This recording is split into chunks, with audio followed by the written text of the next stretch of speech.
Hello and welcome to Mel Make Stuff. My name is Melissa and this is the first episode of 2024.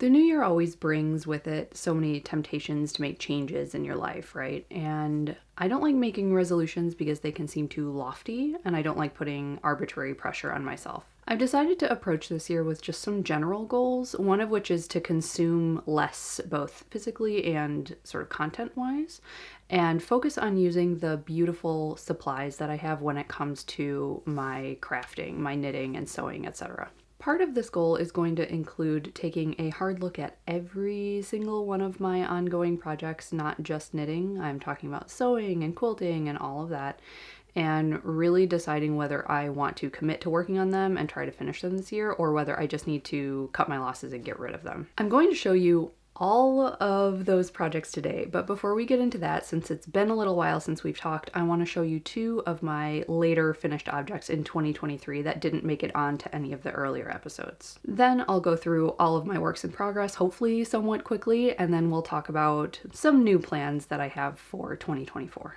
The first finished object that I have to show you is the Windy Fields shawl by Marjut Lund-Rahkola. This pattern is from the 52 Weeks of Shawls book, and it is written for a single strand of mohair on US size 1.5 needles, which is a 2.5 millimeter, I believe. And this is basically a giant rectangular shawl. It takes 7 skeins of the Sensai Ito mohair, which I did use for this project. I specifically wanted a lavender, like a very light grayish lavender shawl to go with my new wool winter coat, which is sort of a dark wine color. I'll put a photo of the combination in here. As you can imagine, this project took an extremely long time.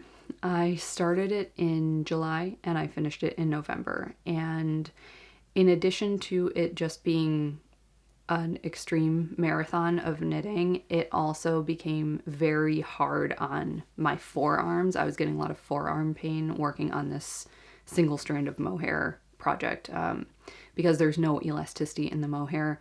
I know that that tends to happen, and so I was sort of expecting it, but it made it hard to work on it, but I had to work on it if I wanted to finish it, and I was originally making it with the goal of taking it on a trip that I made at the end of last year, and then after it was done, I realized it probably wasn't a good idea to take a very delicate and extremely large floppy shawl on an international trip where something could happen to it. So I did not end up taking it on the trip, but now I have this beautiful shawl and I'm very glad to have it. The thing that really attracted me to this shawl is the stitch pattern. It really looks like wheat, like when you see wheat in a field sort of blowing in the wind. That's exactly what the stitch pattern looks like. There are a series of noopes. I think the whole stitch pattern was maybe 24 rows long, so it actually was very easily memorizable. It was like 2 sort of offset repeats of 12 rows. So that was one thing that was really nice about the process. It was very easy to sort of tell where you were, but I did have one incident where I had started one of those offset rows and I think I didn't do one of the half repeats at the beginning or something like that, and I ended up having to rip out maybe this much, which was an experience, and I had to have, a little sit down after that, but we got through it. If you are planning to take this project on, because you end up working on it for so long and it really does end up being an heirloom piece, I would recommend getting the nicest mohair silk yarn that you can afford. I did use the Sensai Ito, which is a Japanese silk mohair. There were a lot of knots in the skeins, more than I think is reasonable. Like sometimes 3 knots in a 25 gram skein is a little bit much, but the quality of the yarn itself is very nice. Any of those Japanese mohair silks that are 60% mohair and 40% silk, I think would be very nice for this, because that little bit higher silk content really adds a sheen to the finished object that you don't get with some of the Italian mohairs, for example, which tend to be a little bit higher mohair content. The other thing that I would really recommend is a wooden needle. I would not ever try to knit something like this on a metal needle. The mohair silk on a metal needle would just be way too slippery and irritating. And the tricky thing is you sort of need one with a good point on it. and that can be a little bit hard to find in a wooden needle. The needle that I ended up using was a ChowGoo wooden fixed needle, which I purchased specifically for this project, and I found that it worked out well. The other finished object that I would like to show you today is the Esther Sweater by Camilla Vad. I've had this sweater in my queue pretty much since it came out, and I was waiting for the right color combination to pop into my head. So one of the things that really attracted me to the yoke originally is the fact that there is a different color at the neck than on the body. Oftentimes, I would say the majority of the time with a colorwork pullover, you'll see the same color used at the neck as at the body. And I liked that this was a little bit different. For the body, I ended up using Purl Soho's Good Wool, which is a sport weight, and I used one of their natural colors. It has held up very well with repeated wear. I would certainly use this yarn again. And then for the yoke, the color that I used at the neck, that very dark, almost black, but not quite black, is Rauma Finullgarn. And then the rust and the sort of very bright minty green are Rowan felted tweed. The Rowan is often advertised as a DK. I think the manufacturer states that it's a DK, but I really find it to be more of a sport weight, and there was basically no difference using those three yarns together. I found the texture to be very consistent throughout the sweater. I made this pattern with no modifications other than perhaps using a tubular cast on and bind off. I can't remember if that was in the pattern, but I did use those techniques. So as I was editing, I realized that I did do a pretty major modification, and that is I made the sleeves long. So the original pattern is for a short sleeve. So the details of how I lengthen my sleeves are going to be down below, and also they're in Ravelry. There are short rows written in the pattern at the top of the neck. So in that first, the dark color that I used, there are short rows. I don't think there are short rows written under the yoke, which you sometimes will also see. I maybe would put a couple in next time, the style that would come around to the front, just to get a little bit more length in the back. It sits very evenly on me, but I just sort of like a little bit of security with the short rows in the back. So as I said, I've worn this a lot so far, and I would definitely make another one in another color. I ended up making the 4th size, the medium, which is 102 centimeters circumference, and my actual circumference is 89 centimeters. So that gives you some sense of the ease that I'm wearing it with. So that is the Esther sweater. All right, so it is now time to talk about all of my works in progress, so strap yourselves in. I have a little list of categories here. So categories include knitting, crochet, machine knitting, sewing, hand sewing, spinning, and needlework. So I'm going to try to get through everything relatively quickly, but let's get started. First up is my mitered square blanket, which I showed you over the summer. I made a little bit of progress on it then. I have made a lot of progress on it since then. And you might recall I'm making this with a variety of scraps and leftovers in a palette of greens and browns and pinks and sort of light pastels in a Battenberg style, so alternating dark and light colors across the entire thing. I'm shooting for a finished dimension of 22 by around 28 squares. We'll see how I feel about it, because it feels like it's getting quite large already, but so I might decide to cut it down a little bit. And then I do plan to do an I-cord border once I am done with the squares. All of this is fingering weight yarn. I'm knitting it on a US 2, which is a 2.75 millimeter needle.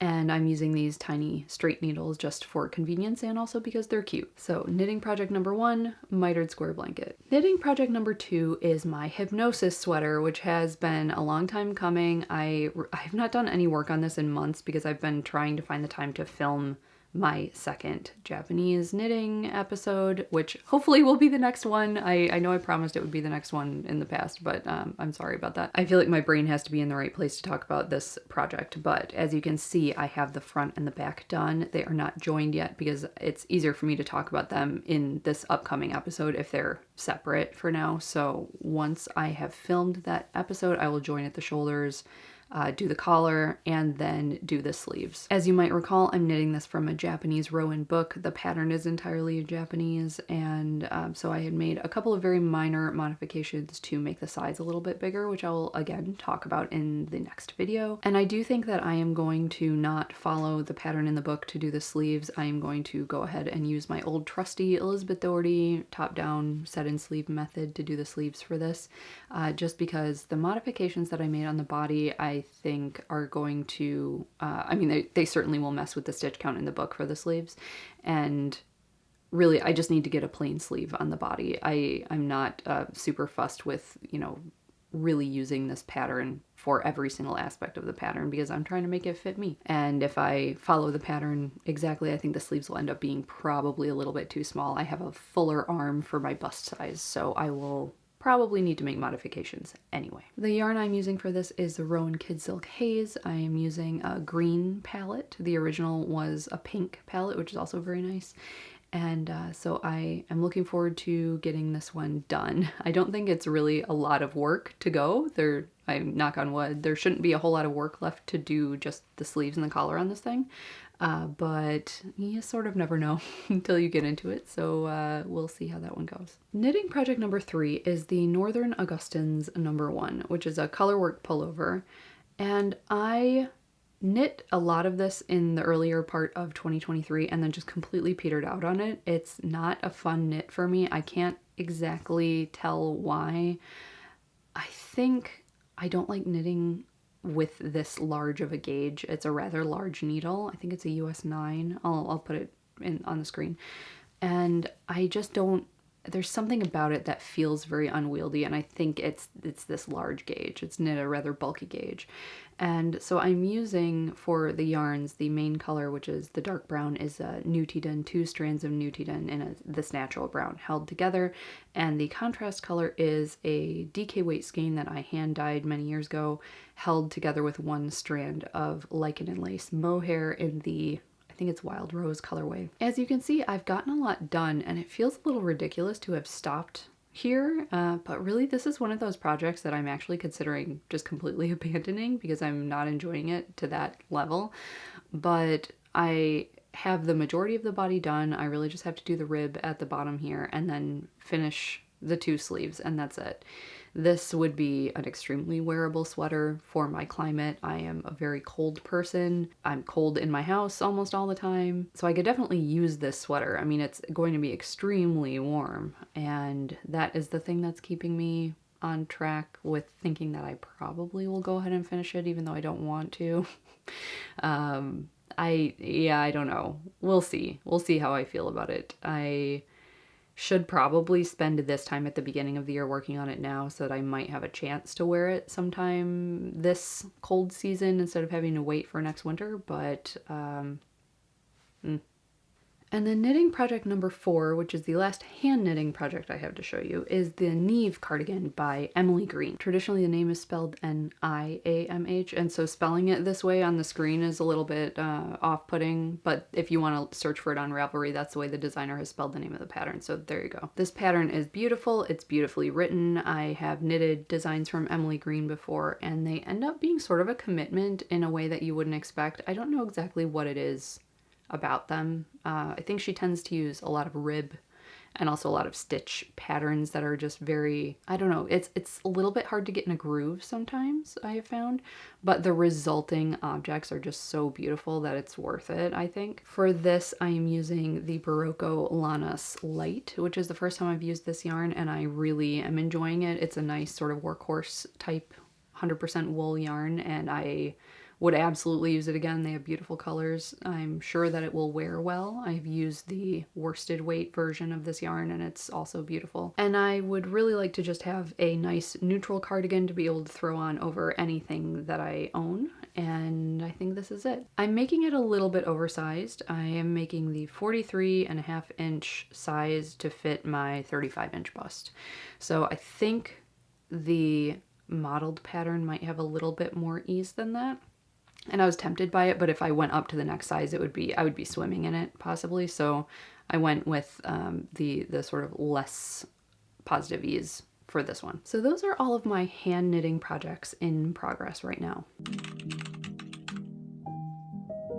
I had been prepping for this video around a week, and I thought that I had pulled everything out, and then I unearthed a crochet project from like 2017.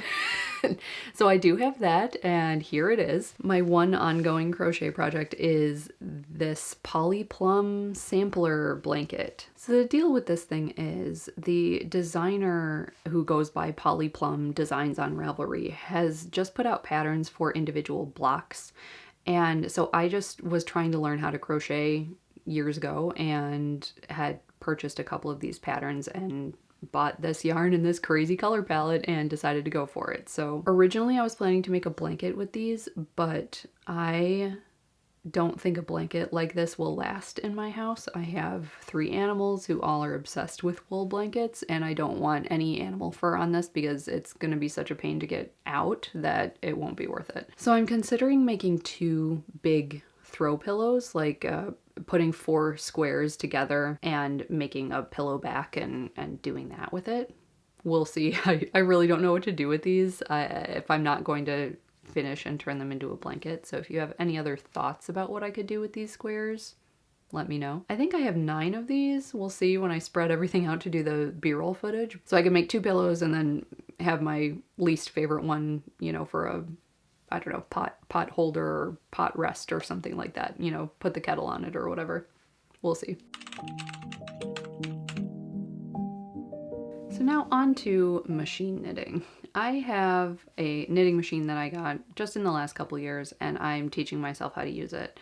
And it's an SK280 by Silver Reed. If you're a knitting machine person, it's very simple, sort of punch card style, no electronics or anything like that. I had originally gotten this knitting machine for this exact purpose that I'm about to show you, which is I want to be able to hand knit yokes and then knit the bodies on the machine. This is definitely like an easier said than done thing, as I'm finding out, because it's not super easy to get machine gauge to match your hand knitted gauge, and it takes a lot of trial and error and like futzing with the machine, and it's like not fun. So I've now got 2 hand knit yokes, and I know what I need to do on the machine. I've done enough testing to know I know what settings I need to use. I just need to sit down and do it. It was one of those situations where I had gotten through the first yoke really fast and needed to buy some additional supplies for the machine. Like I needed special weights and stuff like that was going to make my life a lot easier. I had to wait for them to come, and by that time I had moved on to another project. So here we are. So what I have here are 2 boho style yokes. The first one is from the pattern The Red Palm in the Poems of Color book. And I'm calling mine the Orange Palm because I just used some scraps that I had in my stash, actually, in my colorwork stash. I just went in there and I chose a sort of gradient from light to dark. And I knew I wanted to use these autumnal colors, even though they don't look all that good on me. My sister has claimed this yoke already and they look fantastic on her. So this is going to be going to her eventually once I finish it. So I hand knit the yoke according to the pattern in the book. And now I'm at the point where I have sleeves and body divided, but nothing is joined at the underarm yet. And I think what I'm going to need to do is do the sleeves first. I'm doing a short sleeve on this because my sister lives in Arizona, and so this is going to be more of like a layer over a long sleeve t-shirt piece for her. So I'm going to do a short sleeve on it, and then that way I will be able to connect the sleeve underarm to the body underarm and knit the body on the machine as well. I think that's I need to do like another rethink about this before I actually start doing it, but that is the plan for now. So I have my pattern weights, I have my settings on the machine that I need. I just need to sit down and do it. One thing that might help me, because I only need to do like 10 rows for the sleeve before I put it on the machine to do the body.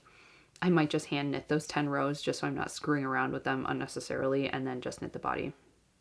I think that might be a good idea. And then I'm going to sew the sides up and do the rib by hand. I do have a ribber for the machine, but I'm not at the point of it feeling very natural to use it. So just so this doesn't get put by the wayside again, I'll hand knit the rib and finish it that way. This other yoke is my own design in a bohus style. If you're a little bit less familiar with circular yoke construction, I would recommend taking a look at the Tin Can Knits book that they recently put out, where they explain this very well. But if you have the bohus book, the Poems of Color book, and you look at the charts, you can see that they tend to distribute increases in similar ways. So it will either be relatively even increases, and when you see that, it'll often be due to the pattern motif and the way that the designer is trying to have that pattern motif look overall. Or there will be more increases at the top of the yoke to get over your shoulder, and then fewer increase rows once you get to this point and are going down. So the latter is what I did on this. I did have more frequent increase rows at the top so that I would hopefully get a little bit better fit over the shoulder. This one is going to be my sweater. I love this color palette. It's just all of the colors that I like, and so I'm really excited to have this one, but I'm going to make myself finish my sister's first because I already told her that she could have it, and I feel bad that it's just sitting there. Okay, moving on to sewing. If you've been here for a couple years, you might remember at the beginning of 2021 where I had shown some of my ongoing whips in this same fashion, and I had a Wixton Howry cut out and not sewn up.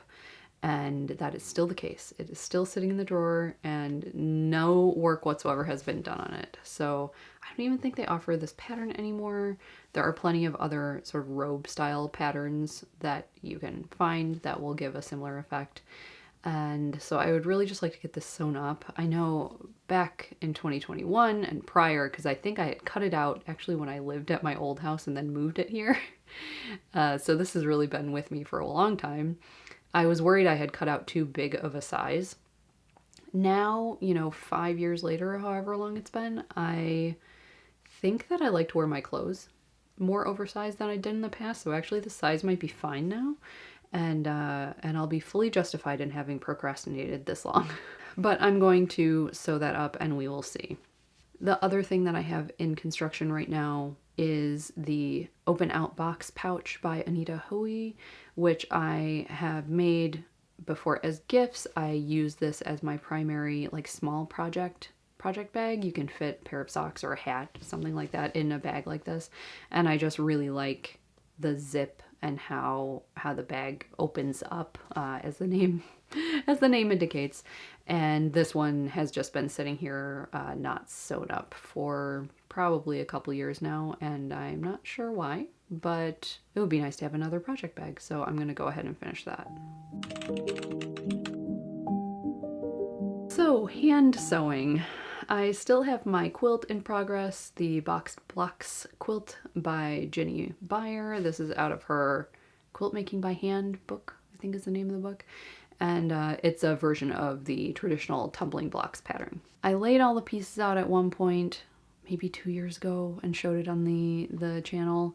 And there's been virtually no work done on it since then either. So I still have a couple more blocks to put together. I have these two little stacks of diamonds that have just been sitting here, sadly, forever. And I'd like to at least finish these out, making them into the initial blocks, and then I'm going to lay everything out again and see how big it is. I don't need this to be a huge size. I like sort of a personal quilt size. Our bed just looks ridiculous because, as I said, I'm a cold person, my husband is not, and so my side of the bed is just loaded up with lots of blankets and quilts, and then his side has just the top sheet and one blanket. And so I like having these sort of slightly bigger than twin size quilts just for my side of the bed, and then I'll also carry it around the house and have it on my lap just when I'm on the couch or wherever. So that is probably also going to be the plan for this one. And the other hand sewing project I have to show you, I think maybe also made an appearance on that 2021 New Year's episode. These are the Alabama Channon palazzo pants. So if you're not familiar with Alabama Channon, just Google it and sort of look at the older stuff. They're moving in a different direction away from this extremely intricate hand quilting and cutting fabric away. And they do a little bit of that, but it used to be sort of primarily what they did maybe 5+ years ago. Any of the Alabama Channing books will give you sort of a good overview of what they used to do. The basic premise of these garments is that they're entirely hand sewn, and many of them will have knit fabrics layered on top of each other, and then you hand quilt them together. Sometimes there will be a design airbrushed on them in fabric paint, and you hand quilt around the fabric paint, and then you can cut away certain parts of the fabric in an applique or reverse applique, or there are many things that you can do.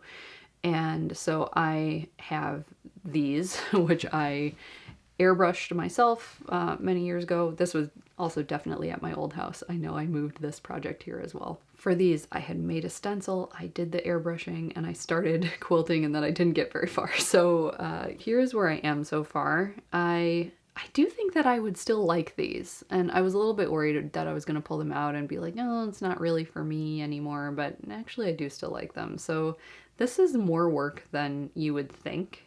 I have made one of these Alabama Channing garments before. I have the corset. I bought a kit for it from them and made the corset and finished it. And it, of course, needs alterations now, which hopefully I'll be able to get to at some point this year as well. But I'm not including that one in this list because it's technically done.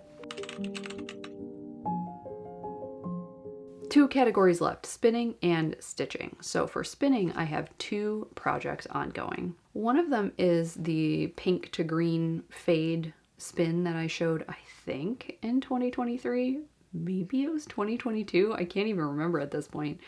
But I had 7 braids of fiber in a gradient from pink to green that I just made, that I pulled out of my stash. Because I tend to buy the same colors like many of us. I have 9 skeins done, and there are 14 planned, so I have 5 more to go, and I already have the singles spun.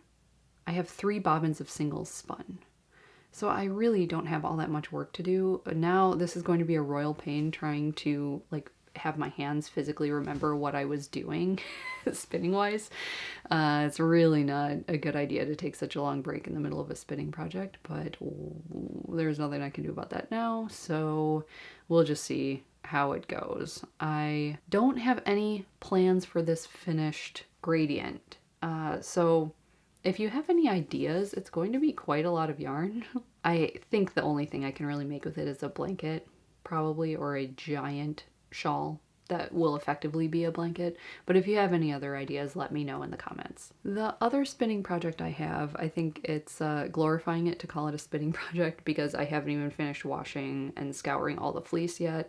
But I had purchased a couple of years ago a white Romney fleece, and I washed up a whole bunch of it, and it was waiting for me to decide how to spin it, and then I just never went forward with it. I don't think I've spun any, like I haven't done any testing at all, but I am planning to spin that this year and use it as a project to break in my new wheel. I have a shacked matchless that I recently got in the last year, and I've done a little bit of spinning on it, but this other project that I just talked about, the pink to green project, is being done on my old wheel, and I don't want to switch wheels in the middle of the project. So the shacked is not getting a whole lot of love, and I would like to finally break that in using this Romney fleece. So that's the plan. I still do have a little bit of this to scour, and I'm gonna wait to do that until it's warmer out here. We just got 10 inches of snow yesterday, so it's really not scouring time at my house right now. I like to have the fleece be able to dry outside, and if I have it inside, it's never gonna dry. So ask me how I know.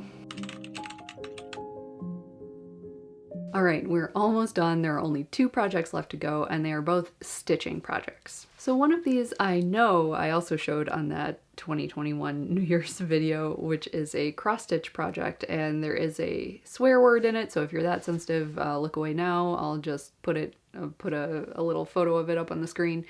And I showed it on that 2021 episode and then did absolutely nothing with it until the last week or so. I realized that if I want this thing to be done, I actually need to work on it.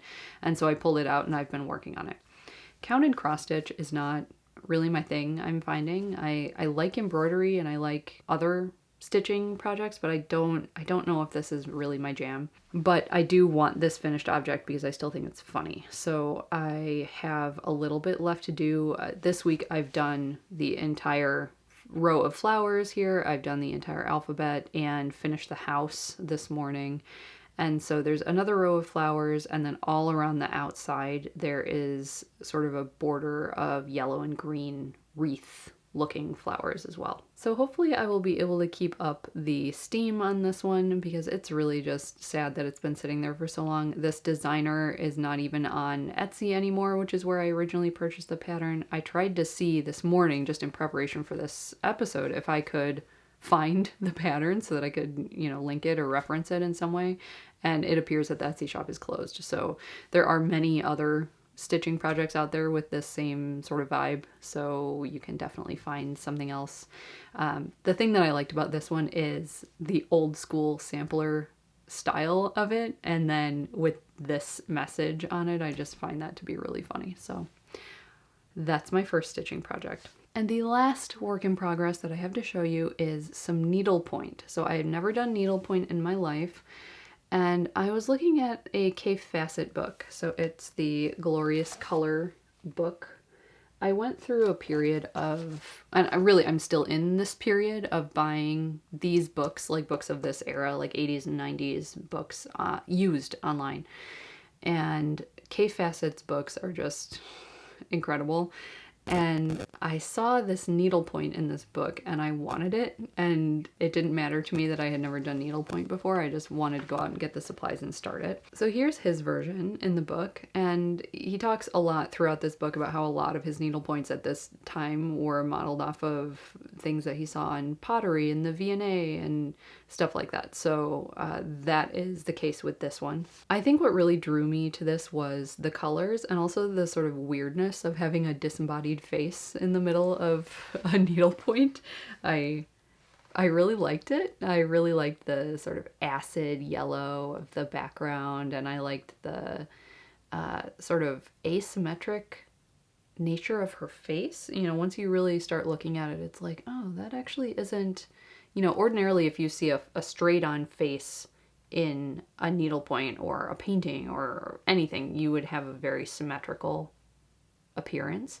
But this one, the more you look at it, sort of the more there is to see. And so I have started it.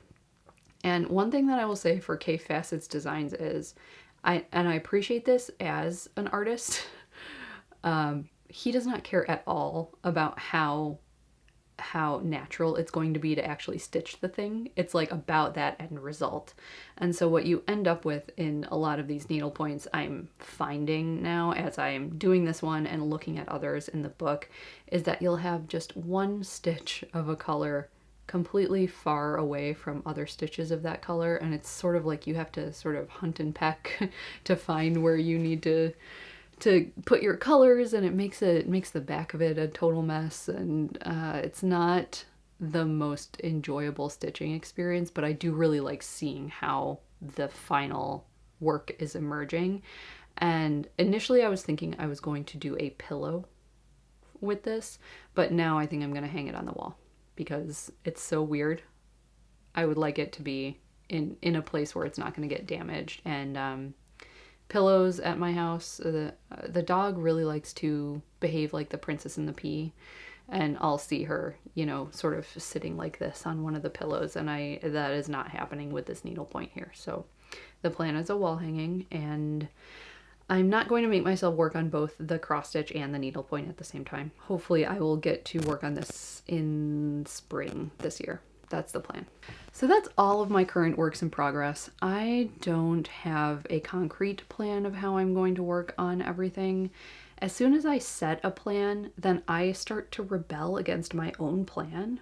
I don't know why I do this. So instead of fighting that, I am just going to try to set some sort of loose guidelines for myself. For January, I've decided that I want to work on the cross stitch, try to get the cross stitch finished, and the open out box pouch. Those are the two that I definitely want to get finished. I feel like that should ease me into the process of getting through some of this stuff. And I would like to start working on the Hypnosis Sweater again as soon as I can get that next Japanese knitting video filmed. After that, who knows? It would probably be smart of me to think about what it's going to be comfortable to work on during the summer, like the Northern Augustan sweater, not a summer project. I tend to like to spin in the summer, so I will probably save the spinning for when the weather starts getting a little warmer. So I guess the loosely defined plan of attack is to have 1 or 2 projects to really focus on in a given month, and then have other projects consistently going on in the background. Like the Mitered square blanket is something that's very easy to pick up and put down. I'm never worried about losing my spot or anything like that. So that one will probably be consistent throughout the year, I imagine.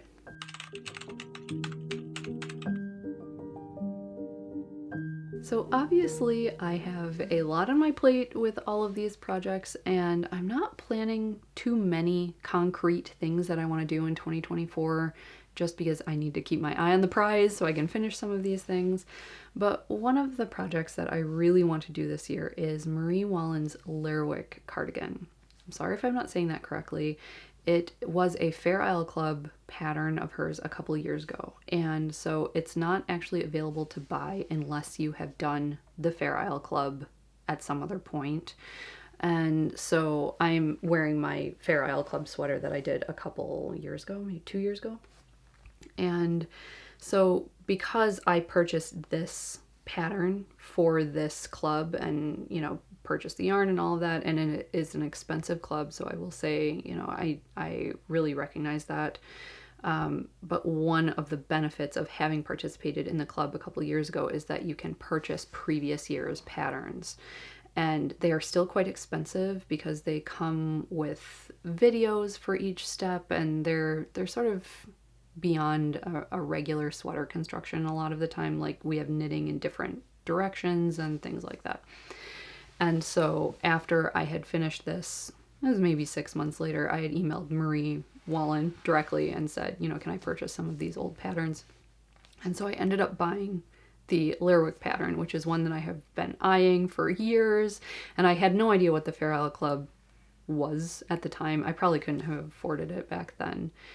So it almost doesn't matter, but I am going to be attempting this year with my own color palette. So I've been doing a little bit of swatching, and I'm really excited about this project. So I will hopefully start showing that to you earlier in the year. I want to sort of intersperse new things with some of these ongoing projects so that I don't get too bogged down and feeling like I don't get to do anything fun. So hopefully you'll see that rather soon. The other project that I know I want to make this year is the Cameo Vest by Orlan Souche. This pattern I had seen because Mega from Skeins of Dreams sent it to me, and I instantly fell in love with the whole look of the pattern. It's shown with a blouse underneath it that has sort of a wide sleeve, and I'm all about that, as you know. And so I decided that I wanted to make both the vest and a blouse to go with it. I have yarn in my stash that would be perfect for the vest. It is 100% Romney. It's a farm yarn that I purchased at a local festival maybe 2 years ago. It's this beautiful midnight navy color. And for the blouse, I would like to make the Nephiline blouse by Vivian Xiao Chen. This is another pattern that I have been looking at for many years. I purchased the pattern last year and printed it up, so I really just have to cut it out and make it. And I have a blue, sort of a tealy blue shirting fabric in my stash for that. And I think that they will be perfect together with the darker vest over the lighter sort of linen looking shirt. You can see the crosshatch pattern in the fabric. And yeah, I think they'll be beautiful together. I'm not sure what I'll wear on the bottom yet, but we shall see. So those are my loose plans for 2024. So in addition to consuming less physical items in terms of buying things I don't need, I am also making a conscious effort to consume less content that isn't meaningful. I was finding myself over the last year, especially doing a lot of scrolling, reading stuff on the phone and reading comment sections in New York Times articles, which is just like sometimes it's good, but sometimes it just gets you dwelling on things you don't need to be dwelling on. And so, long story short, I, at the beginning of this year, deleted all of the scrolly apps from my phone. And I have to say, like, I've already read an entire book. It is already benefiting me, just from the way that I was tending to use those apps. I know that some people get a lot of value out of them, and if that's you, like, no judgment whatsoever. I think that's wonderful. I just think for my own personal life, they weren't really doing a whole lot for me. And so we'll see. I didn't delete my accounts or anything. So like if I want to use Instagram, I can look at it on the computer, which is very unwieldy. So we'll see if I end up doing that at all. I don't feel the desire to. It's been a week and I honestly didn't miss it at all. It was very interesting. I thought that I would, but I don't. And so for 2024, I think I am going to really try to focus on what sort of content I am absorbing and what I'm spending my time on, and making sure that it's worthwhile. So that is it for this video. I will hopefully see you soonish with my next Japanese knitting installment, and we'll take a look at the Hypnosis Sweater again. So until then, thank you so much for watching, and I will see you next time. Bye-bye.